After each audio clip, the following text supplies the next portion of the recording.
Hey guys, Serenity Fire Opal here. I like to start things off by saying I made this just for the badge. I mean, come on. Badges are like the next, not even the next big thing, they are the big thing in DeviantArt. If you're creating art for more than just the badge, hey, kudos to you. That means you are you're a better artist than me, because I pull stuff out of the air. That's the polite way of saying this thing that I'm thinking in my head for just badges all the time. I mean, just look at my video for, what was it, Save Hoofs? So, the inspiration, of course, was the announcement itself, which I will link in the description below. It wasn't very specific. I was very disappointed by how vaguely they worded the entire thing. Compassion, understanding, and empathy during this global crisis. It's like, okay, but how do you make art out of that? How do you use art to express that? I don't know. I'm not even making donations to any kind of charity either. So I just kind of threw something together, and here's the result. Wait, no, scrap that. The actual question I had was, how do you use art to deliver compassion, understanding, and empathy? It's art.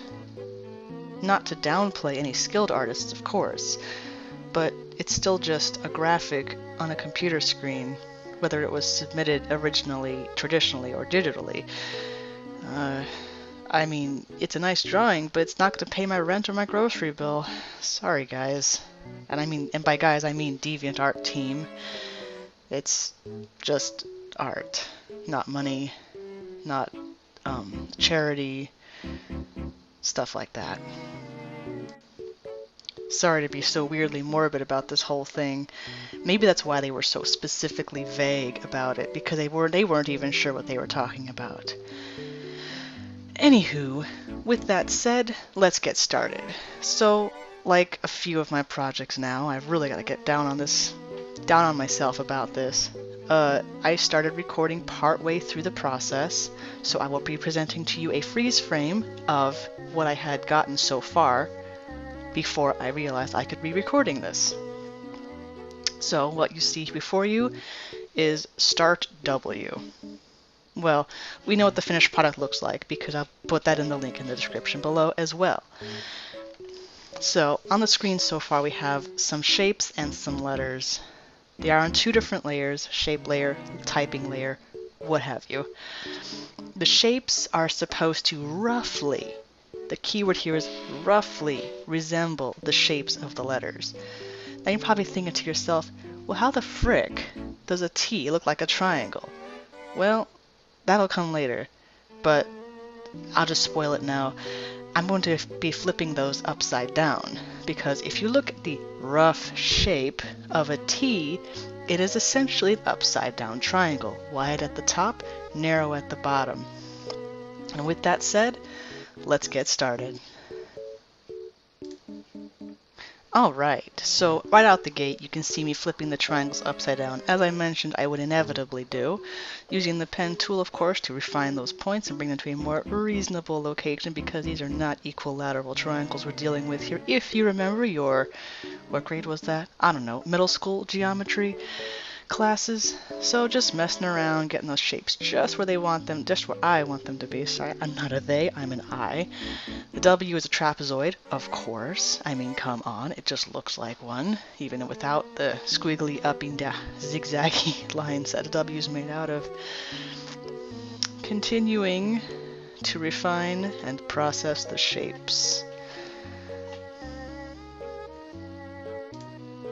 Alright, jumping ahead here, I am currently correcting the bounding box of the V for love, because it was, tilted, as you saw for a brief moment, and I don't do well with tilts. They mess up the entire perspective and it makes it damn near impossible to resize properly.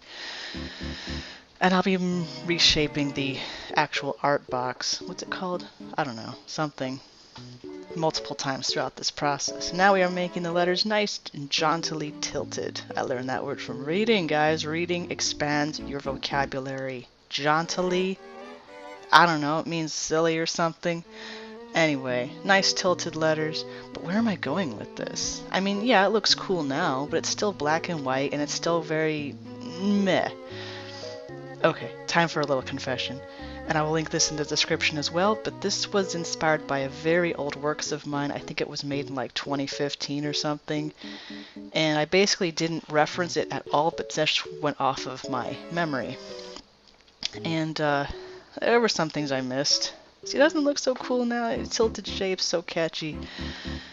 There were some things I missed. Ah, yes. The,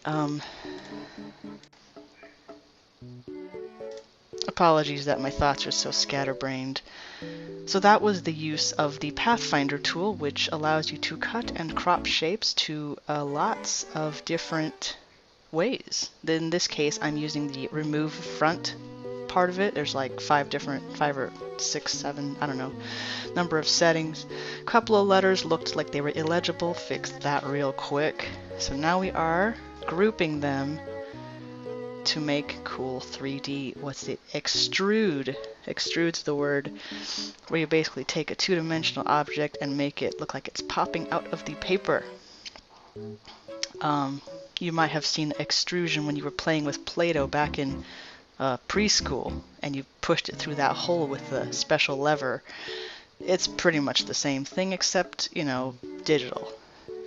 And I'm doing something very unique here. I'm actually changing the angle with each line so that it looks more like you are actually there in person, rather than just the same angle for each letter, so that it looks more like a real-life object rather than just some stuff. Here we are adding color for the first time. Blue, pink. Well, the blue represents the face masks we're all supposed to be wearing. Blue side out, I might say as well. But, you know, guess we'll just ignore that. Pink is for love, of course. Adding a gradient and forgetting that it defaults to black and white, so that was fun to fix.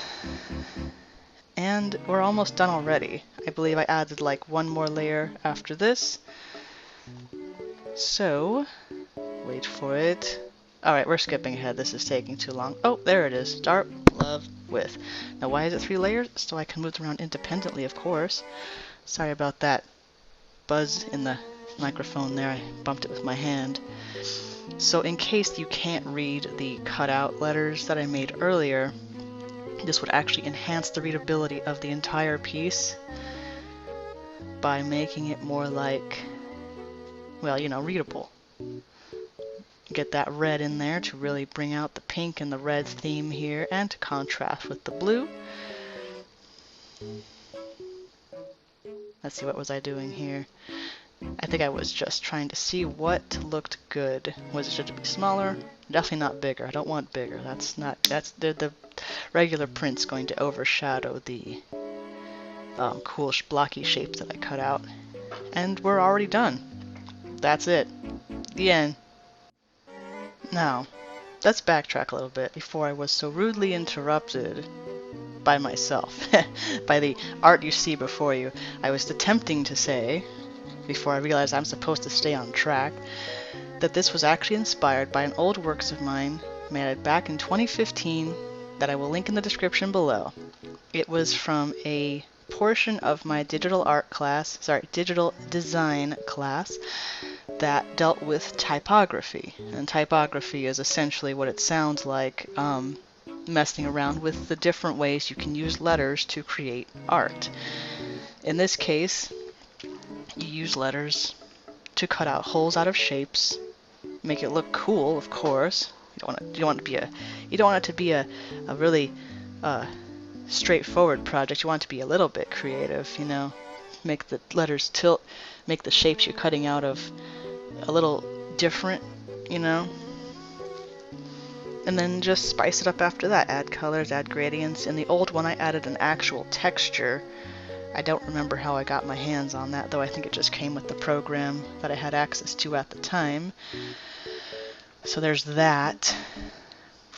And it was nice. It was nice. And I definitely chose the word love because I am a freaking cutesy being with cutesy thoughts, and if you lived in my brain, you would just see kittens, puppies, rainbows, and flowers every frickin' where, because that's how I live my life.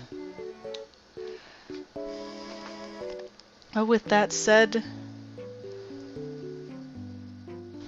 I will continue adding more art to my art journey. Feel free to follow those, what did they call those? Playlist. Click on the playlist at the end of this video, and be sure to keep doodling those doodles and scribble those scribbles.